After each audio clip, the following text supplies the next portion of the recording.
So I just got off the phone with someone who is really struggling with the year, like anniversary date of when her husband told her that he had been cheating and he had been having an affair and all of that stuff. And she was really struggling with the fact that so much had come up on this sort of year date. And I want to quickly address that. So I'm on my way to the gym right now, but this has been something that I've been wanting to talk about. So I want to quickly put it out there while I'm thinking about it. So this is so normal, and it's something that we don't really talk about in this way enough, I don't think.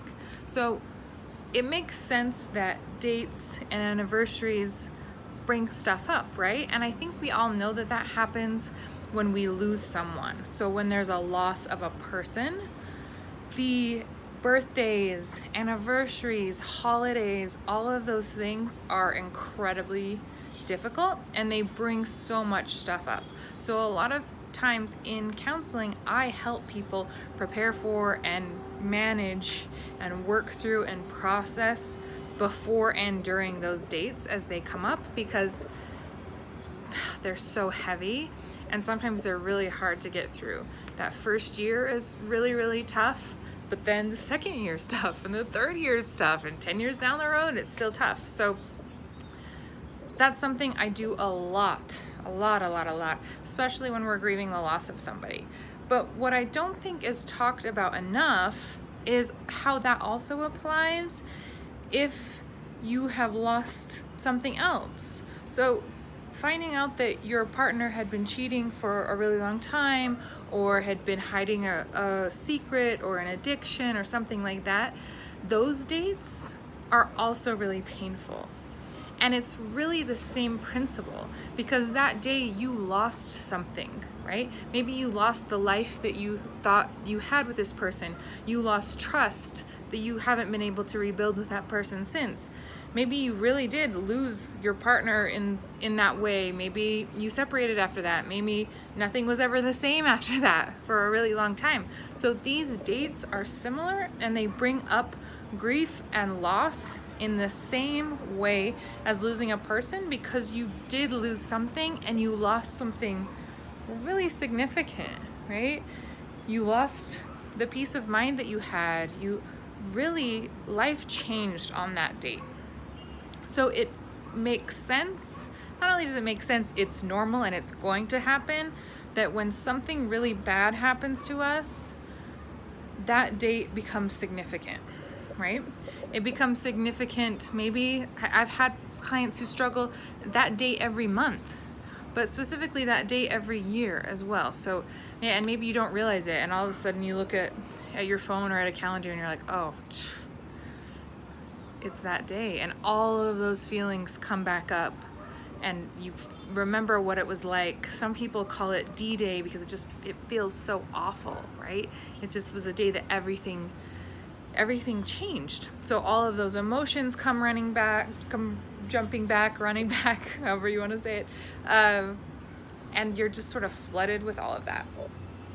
A lot of people also express to me that it hurts because they realize how bad things are still. Maybe they're like, in a year, I thought I would feel better about this. I thought I would be okay. I thought I would have moved on. I thought we would have been okay together as a couple. I thought trust would have been back. And then the date comes around, and maybe they're not any better. Maybe they're even worse. Maybe they feel worse. Maybe they're still struggling in the same way.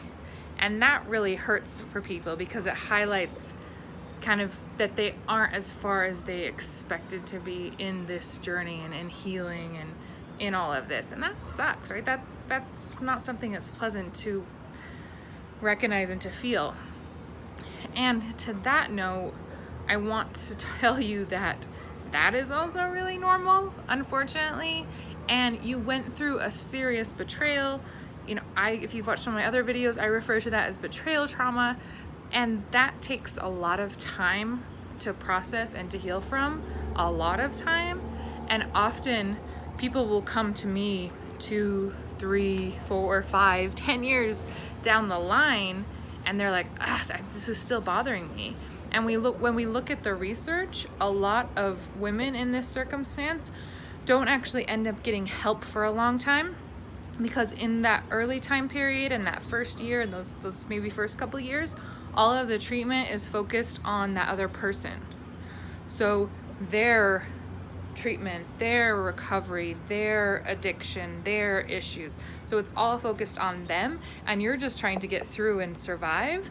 And then you start to realize even more that, wow, this is really impacting me in a serious way. I'm having my own serious mental health issues. I can't focus. I can't let this go. I can't trust. I have anxiety. I have depression, maybe even self-harm or suicidal thoughts.